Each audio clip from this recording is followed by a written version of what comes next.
Bung Tomo adalah pahlawan yang berjuang bersama rakyat Surabaya untuk bertempur melawan tentara Inggris. Jargon merdeka atau mati tidak lagi asing terdengar di telinga masyarakat Indonesia. Kata-kata itu berasal dari Bung Tomo yang dicetuskan ketika ia menggelorakan semangat para pejuang pada pertempuran Surabaya 10 November 1945. Momen yang saat ini diperingati sebagai Hari Pahlawan. Sutomo atau yang lebih dikenal dengan sebutan Bung Tomo adalah seorang nasionalis yang ingin mati-matian membela tanah airnya. Ia tak hanya tokoh dalam perang melawan penjajah, pemuda kelahiran 3 Oktober 1920 ini pernah menjadi jurnalis dan aktif dalam kelompok politik dan sosial. Sutomo tumbuh di keluarga yang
Yamato. Bentuk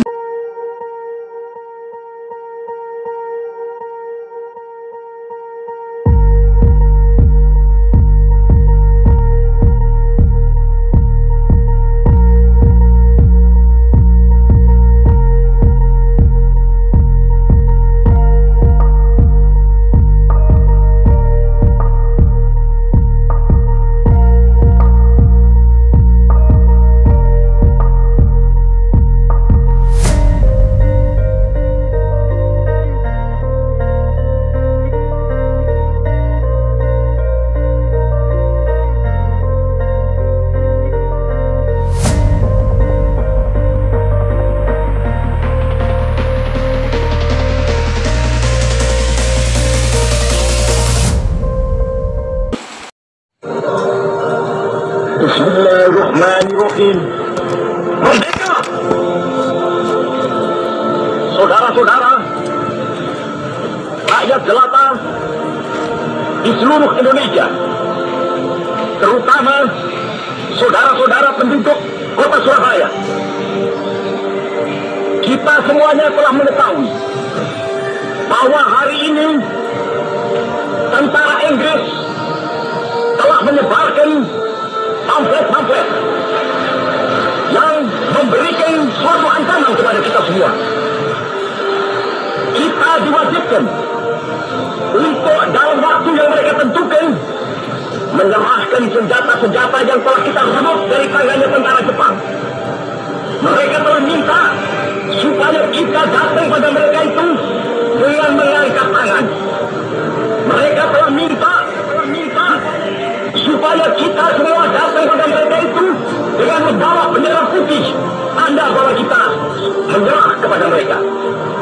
Saudara-saudara, di dalam pertempuran yang lampau, kita sekalian telah menunjukkan bahwa rakyat Indonesia di Surabaya, pemuda-pemuda yang berasal dari Maluku, pemuda-pemuda yang berasal dari Sulawesi, pemuda-pemuda yang berasal dari Pulau Bali, pemuda-pemuda yang berasal dari Kalimantan, pemuda-pemuda dari seluruh Sumatera, pemuda Aceh, pemuda Tapanuli, dan seluruh pemuda Indonesia yang ada di Surabaya ini, di dalam pasukan-pasukan mereka masing-masing, dengan pasukan-pasukan yang dibentuk di kampung-kampung, telah menunjukkan satu kekuatan sehingga mereka itu terjepit di mana-mana.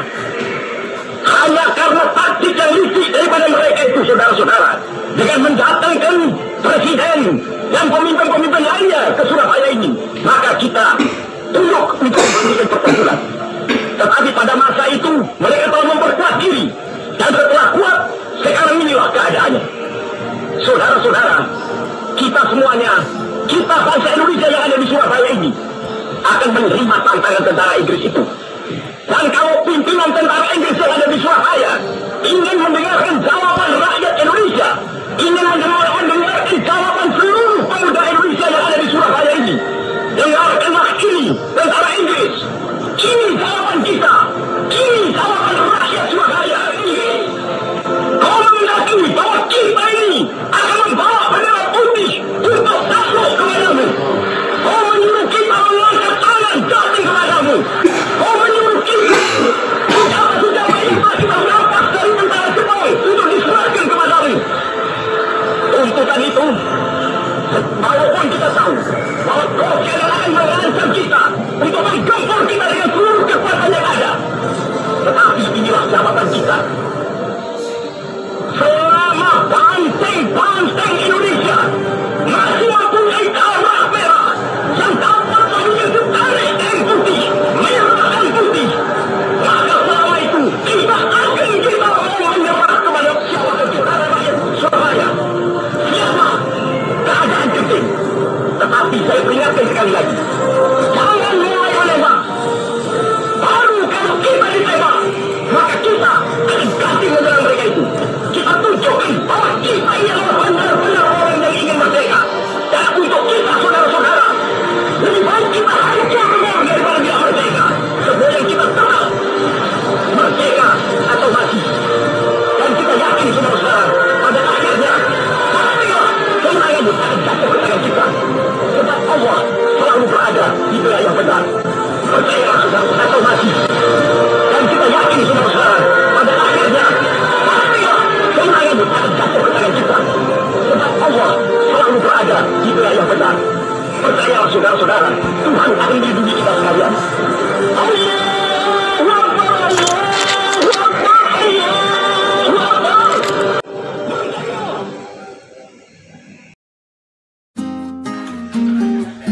Pada tahun 1950, Bung Tomo diangkat sebagai Menteri Negara Urusan Bekas Pejuang Bersenjata. Ia juga menjabat anggota DPR pada tahun 56 sampai 59, mewakili Partai Rakyat Indonesia. Berada dalam lingkaran kekuasaan tak membuatnya kehilangan daya kritis. Ia pernah mengkritik kepemimpinan Soekarno juga Soeharto pada era Orde Baru. Kritiknya kepada Soeharto itu membuatnya ditahan selama 1 tahun pada tahun 1978. Setelah dilepaskan, ia berfokus pada keluarga demi mengupayakan pendidikan terbaik bagi kelima anaknya. Bung Tomo wafat pada 7 Oktober 81 ketika sedang menunaikan ibadah haji di Padang Arafah. Jenazahnya dibawa ke tanah air dan dimakamkan di tempat pemakaman umum Ngagel di Surabaya. Gelar pahlawan nasional disematkan kepada beliau dengan peringatan Hari Pahlawan pada 2008. Sekian, mudah-mudahan bermanfaat. Jangan lupa like, subscribe, dan share ke sahabat Indonesia Tempo Dulu.